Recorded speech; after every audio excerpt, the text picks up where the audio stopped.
lu kemarin kehajar COVID, sehat lagi, terus sekarang ada autoimun juga. How do you deal with all those stuff? Apalagi si autoimun ini kan tidak bisa sembuh langsung, Bun. Betul. Terakhir aku kena COVID kritis tuh Mas Anang sampai nge-WA aku yang sedih banget kayak, Bun, kita tuh butuh kamu ya. Bunda harus kuat diri gitu. Itu di rumah sakit. Kamu tau nggak sebelum akadnya kakak itu aku 2 hari di RS, cuma aku nggak mau bener loh, iya, diinfus di Bintaro 2 hari sebelum akad kakak. Apa rasanya menjadi orang tua yang menikahkan anak dan perhelatan pernikahannya menjadi tontonan berjam-jam dan berhari-hari? How did you guys feel?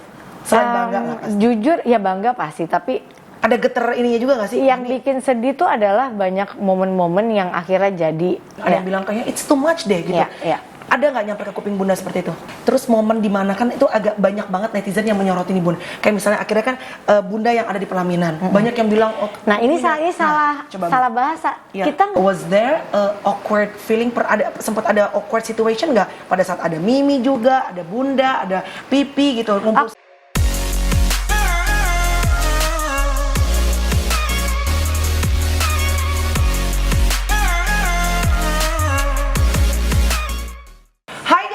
Hai Komedo, komunitas Mela dari Kado.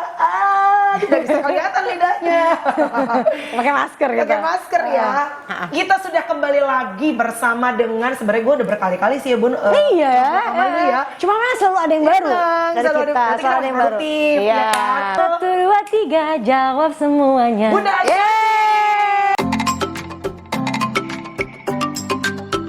Bunda apa kabar sih lo? Baik. Sehat? Kalau sehat lagi pasti. Aku kan always up and down. Up and down lah kalau kesehatan ya. Karena sejak aku habis COVID tiba-tiba autoimunku kambuh. Jadi tapi aku bersyukur. Aku tetap bersyukur Tuhan ngasihnya sehat. Sehat dalam arti dalam keadaan sakit pun aku tetap masih bisa bekerja gitu loh. Masih bisa produktif gitu. Masih bisa trending loh Bun. Tapi berkat lo tuh luar biasa sama Mas Anang. Itu yang gue sebenarnya kemarin ngobrol juga sama Tyson, luar biasa. Artinya emang berkat suami istri itu begitu luar biasa ya. Gue ngeliat Mas Anang nih ya, maksudnya dari zaman dulu ke Ruko. Sekarang gue ngeliat maksudnya wow gitu. Penyanyi kan banyak ya Bun, musisi kan banyak. Yang lebih keren, lebih jago juga banyak dibanding Mas Anang. Tapi menurut gue rezekinya luar biasa sih gitu. Dan itu pasti kan unity berdua gitu. Oke, lo kemarin kehajar COVID, sehat lagi. Terus sekarang ada autoimun juga. How do you deal with all those stuff? Apalagi si autoimun ini kan tidak bisa sembuh langsung, Bun. Betul. Dan nggak ada obatnya. Dan anak lu 4. Iya. Yang paling berat buat aku adalah yaitu anak. Karena anak dan suami gitu. Aku tuh suka, kayak terakhir aku kena COVID kritis tuh Mas Anang sampai nge-WA aku yang sedih banget kayak, Bun, kita tuh butuh kamu ya. Bunda harus kuat diri gitu. Itu di rumah sakit. Dan aku baca begitu aku udah selesai karena aku nggak bisa buka handphone. Aku selemes itu aku bilang aduh COVID nih buat orang mungkin biasa aja. Buat aku tuh gue juga sih Bun. Iya, buat kamu kan kita bukan biasa lagi. Ini mematikan banget buat aku. Mungkin aku dikasih rezeki suami yang baik, anak-anak yang semesra ini hubungan kita, sesayang ini. Walaupun yang 2 mungkin bukan dari rahim aku, tapi aku dikasih kebahagiaan yang belum tentu orang rasain, Mel. Tapi cobaanku adalah sakit. Gitu. Which is sakit tuh berat buat aku karena aku punya anak masih juga ada yang kecil-kecil. Bener. Kemarin aku sakit aja Arsi tuh udah bisa nangis terus. Kalau Arsya masih belum paham. Jadi aku selalu bilang ya Allah, aku tuh hidup hanya untuk anak-anak aku aja. Aku nggak pengen yang lain-lain kok gitu. Jadi tolong kalau memang aku masih bisa disehatkan, aku akan mempergunakan sisa hidupku sebaik mungkin gitu untuk anak-anak dan suamiku dan orang sekitar aku. Gitu. So what is happening with your autoimmune right now? Mungkin gara-gara abis COVID itu autoimun juga jadi kambuh tiba-tiba di dimerku mau 2000. Dedimer itu adalah pengentalan darah. Jadi kalau COVID biasanya memang kita langsung dicek dedimernya. Betul. Dan yang orang labnya kaget, diambil darah tuh aku tuh langsung beku. Itu mereka sempat shock banget dan akhirnya COVID-ku juga jadi timbul lagi dan mungkin abis selesai COVID kan langsung urusin nikahan kakak kan. Otomatis bukan capeknya sih tapi lebih ke pasti kan namanya pernikahan kan pasti kita ada ini ada itu, ada masalah ini masalah itu. Jadi tanpa berasa badannya nggak kuat, gitu. Jadi aku tuh, kamu tau nggak sebelum akadnya kakak itu aku 2 hari di RS, cuma aku nggak mau. Iya, diinfus di Bintaro 2 hari sebelum akad kakak. Besoknya akad baru hari ini aku keluar, karena aku bilang dok, aku mau lihat anakku akad gitu. Apa yang lo rasain? gatel satu badan, dan kalau tanpa infus aku badan tuh udah scratch semua di dalam. Tuh, jadi pas pakai kebaya akad tuh aku kegatelan dan kelihatan gak fokus kan sama orang. Itu aku lagi menahan sakit. Gitu. Jadi perjuangan, kalau orang ngelihatnya enak banget ya jadi Ashanty, banyak banget sebenarnya struggle perjuangan yang juga lo rasain di dalam ya, Bu. Iya, tapi ya itu aku selalu tetap bersyukur. Kenapa? Karena dulu aku tukang yang, kenapa sih aku gini ya gitu. Sama gue. Iya kan? Gimana lo akhirnya sampai pada titik lo bisa grateful? Kan susah untuk ikhlas, untuk bersyukur. Kenapa aku bisa bersyukur? Karena aku lihat kok, ternyata orang berumah tangga macam-macam. Aku beruntung nih, misalnya bisa begini. Anak ternyata tuh macam-macam. Aku bersyukur anak 4, alhamdulillah. Ya ada pasti kenapa-napa, tapi semua sampai hari ini masih on the track. Dan banyak juga anak sambung yang gak cocok sama ibu sambung. Betul, itu. Terus punya anak sendiri juga kenapa-napa, banyak lah. Terus rezeki, walaupun lagi kenapa-napa tuh ada, walaupun misalnya kita sesusah apapun, tapi ada aja jalannya. Benar. Tuhan tuh kayak, ini tiba-tiba aku tahu nih ini bakalan kenapa-napa, dikasih sebelah sini, kasih sebelah situ, dan selalu rezeki berdua. Berdua sama Mas Anang. Berdua sama Mas Anang. Jadi aku pikir aku mau komplain apa lagi dalam hidup aku? Ya sakit mah udahlah, biasa aja jadinya gitu. Oke, let's break down a little bit tentang kemarin the big wedding yang everybody talk about it. Wow, amazing loh Bun. Puji Tuhan, alhamdulillah ya. Lu bisa nikahin anak. Pak Presiden datang, beberapa tokoh-tokoh politik datang. Maksudnya kalau kita pikir-pikir sebenarnya, ya mohon maaf nih, banyak yang lebih daripada Ashanty dan Anang sebenarnya. Tapi itu lagi it's a blessing of God gitu kan. Di balik itu dong, di balik layar cerita mengenai kemegahan itu. Sebenarnya how did you guys feel gitu? Sebenarnya kalau megah apa enggaknya, banyak orang yang menikah lebih megah daripada kita. Cuma memang kemarin tuh karena Atta Aurel sendiri ini kan punya fans yang luar biasa banget militan banget, yang sama mereka tuh supportnya luar biasa. Dan alhamdulillah juga kenapa kayak Pak Jokowi dan lain-lain datang juga, kan aku selalu bilang memang ada kedekatan yang dari dulu kayak kakakku itu kan salah satu tim sesnya Pak Jokowi sebelum jadi kepala negara. Waktu masih jadi kepala daerah, kawinan anaknya kakakku datang. Kawinan udah selalu datang. Terus umroh bareng mereka rame-rame. Waktu itu masih belum jadi kepala daerah. Terus aku nikah juga Pak Jokowi datang. Waktu itu masih di Solo ya. Oh, lo nikah juga? Datang, udah datang. Karena sama kakakku berhubungan baik lah gitu. Nah, akhirnya pernikahan yang awal kemarin kan beliau ya kita undang juga sekalian, mau nggak sih jadi saksi gitu. Alhamdulillah gitu. Jadi tapi itu pun minta, maksudnya mau hadir asal protokolnya harus bagus, gini-gini semuanya harus protokol kesehatannya dan lain-lain itu harus bagus. Itu yang membuat mereka Pak Jokowi, Pak Prabowo juga mau hadir gitu. Jadi kalau bilang megah apa enggaknya sih sebenarnya orang banyak yang lebih megah, tapi ya itu karena beritanya terus-terusan diangkat sama media. Iya, karena mereka berdua fansnya banyak. Semakin mereka beritanya keluar, orang makin nonton, dan itu kan media suka gitu. Jadi konsumsi publiknya apa lebih. Rasanya sih kalian berdua kalau lagi di tempat tidur setelah acara selesai gitu? Nah, jujur aku sama Mas Anang tuh pada saat prosesnya mungkin nggak terlalu mikirin gini ya gitu. Kita udah nggak ngeliat ke situnya, ngeliatnya lebih ke perasaan anak-anaknya, ngeliatnya gimana supaya acaranya bisa, karena kan mepet semua, Mel. Bener. Cuma namanya anaknya udah pengen nikah, mau gimana kan? Ya udahlah. Gue Mel, maaf ya satu event ada lu lupa. Lu datang ke Jakarta. Dan banyak banget kan. Riwah kan kayak oke, ini siapa yang, dan kan aku nggak mungkin ngundangin orang yang aku kenal semua, harus yang mereka berdua juga kenal kan. Kita nggak bisa, mungkin kalau kita nanti bikin resepsi lagi baru lah gitu. Jadi akhirnya udah fokusnya ke sana. Begitu selesai acara, baru kita ngelihat, aduh alhamdulillah ya sayang, kita bisa sampai sejauh ini gitu. Punya hajatan yang begitu luar punya biasa, hajatan yang dibayangin itu hajatan mepet semua, sebulan semua.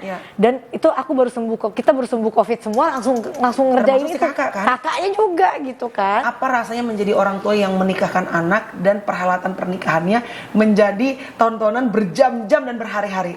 How did you guys feel?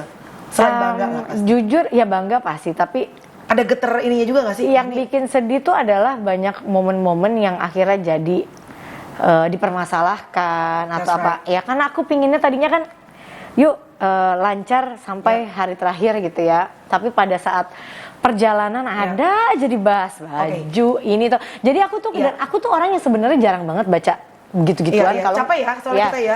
Tapi kan kayak asisten-asisten gue ngasih tahu, Bun, diomongin gini, Bun, diomongin gitu. Ya namanya kita manusia, nggak mungkin kita juga nggak apa-apa gitu kan, nggak mungkin. Ada juga kayak kayaknya kita nggak kepikir sejauh itu kok, orang mikirnya kayak gitu siapa. Tapi balik lagi, jangan dipikirin.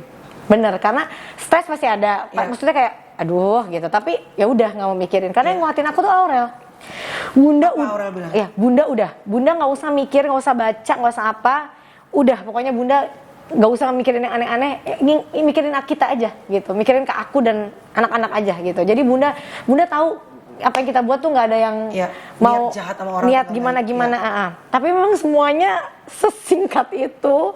Kadang-kadang pun ada kelupaan ini itu ya. Tapi kan orang nggak mau tahu. Orang maunya lihatnya harus perfect kan. So lu notice Bun bahwa memang bahkan public figure pun ada beberapa yang ikut berpendapat yang mungkin berseberangan dengan acara hajatan kemarin. Ya pastilah, pasti dan itu nggak usah ya public figure ya orang-orang public figure aja bisa gitu, apalagi orang-orang biasa kan. Pasti ada yang berpikir misalnya oh begini begitu ya, lu wajar lah. Banyak ada yang bilang terlepas dari bagus dan semua orang everybody loves and jadi trending, ada yang bilang kayaknya it's too much deh gitu. Ada nggak nyampe ke kuping Bunda seperti itu? Iya pasti kan, aku dikasih tahu. Cuma gini, setiap orang tua, setiap orang lah ya, saat punya rezeki yang lebih, pasti ingin membuat sesuatu yang terbaik buat anak-anaknya. Terbaik dan akan menjadi momen yang akan dikenang sampai unforgettable gitu. Mungkin orang bilang wah terlalu begini. Kita cari uang memang untuk membahagiakan anak-anak kita gitu. Terkadang orang menilainya gimana itu wajar gitu. Tapi bagi aku ya nggak masalah orang mau bilang apa, yang penting aku sudah memberikan yang terbaik buat anak-anak. Apa yang kita punya, kakak happy. Begitupun juga dengan pihaknya Atta, pasti juga akan melakukan hal yang sama. Dan aku yakin setiap orang, mungkin orang yang menikahkan anak pasti akan melakukan hal yang sama kok. Sama juga ya. Terus momen dimana kan itu agak banyak banget netizen yang menyoroti nih Bun. Kayak misalnya akhirnya kan Bunda yang ada di pelaminan. Banyak yang bilang nah ini salah bahasa. Kita nggak ada pelaminan. Jadi gitu. Gini. Gara-garanya Mel. Jadi orang banyak yang lihat aku kan ada bikin podcast sama Bunda Maya. Tapi jauh sebelum podcast itu, jauh hari aku selalu mengingati Aurel, siapapun yang ingin kamu, nanti kan belum tahu ada pelaminan atau enggak yang kamu inginkan untuk berdiri di pelaminan, lakukan. Bagi Bunda, itu bukan hal yang terpenting mau dilihat di pelaminan atau enggak. Yang penting kalau aku, hati kamu. It doesn't matter for you. It doesn't matter mau siapapun yang lihat. Tapi kan si kakak maksa, nggak bisa, Bunda harus ada. Dia bilang gitu. Jadi aku sempat ngomong ini jauh sebelum ada yang bilang waktu di podcastnya ini nih, jauh nih setahun sebelumnya. Dihubung-hubungin. Jadi jauh sebelum podcast sama siapa. Setahun sebelumnya kakak ada bikin lah tanya jawab dengan netizen. Kakak bilang maunya yang ada adalah ini dan ini. Ini kan permintaan anak ya. Dan kita udah oke. Bagi kita mau 1, 2, 3, 4 sebenarnya nggak ada masalah. Cuma yang kemarin aku bahas itu adalah masalah seragam. Masalah seragam kan juga betul. Itu banyak membahas netizen. Jadi masalah. Nah, di saat itu kan aku nggak tahu maksudnya pihak ini akan datang dengan siapa. Bagi aku seragam adalah yang memang masing-masing. Tapi semua dikasih Bun? Enggak dong, kan hanya keluarga enggak. Maksudnya kita ngasih tahu bahwa dalam misalnya gini, ini ada bajunya warnanya ini ya. Nanti misalnya mau pakai warna yang sama boleh atau mau turunannya boleh. Tapi kalau aku pakainya warnanya ini. Sedetail itu kita jelasin. Nah, aku Mas Anang berenam pakainya ini. Gitu. Nanti misalnya ada keluarga lain pakai baju yang warnanya sama untuk di acara ini nggak apa-apa, kecuali di akad nggak boleh. Karena akad Aurel maunya dia beda dengan keluarga. Gitu. Tapi di hari yang lain dia mau sama, asal modelnya beda ya. Dia bilang kayak gitu. Tapi kita kasih tahu semua detail-detailnya. Kayak gitu-gitu. Itu yang dibahas. Karena kan memang ya kita kan udah punya keluarga masing-masing. Nah, kita kan tadinya berpikirnya misalnya kayak Mbak Kade datang dengan Pak Raul dan anak-anaknya. Otomatis gitu punya model yang lain gitu. Warnanya harus senada. Terlepas dari banyak netizen salut dengan akhirnya kalian bisa duduk dan sama-sama. Jadi nggak ada pelaminan. Tidak ada pelaminan ya. Jadi karena Aurel udah dari awal lamaran udah terlalu beritanya bikin siapa nih yang akan duduk? Dia stres, dia jadi stres kan. Akhirnya dia bilang, Bun udahlah, dia bilang aku nggak mau ada pelaminan. Jadi nggak ada pelaminan. Jadi emang kakak yang minta.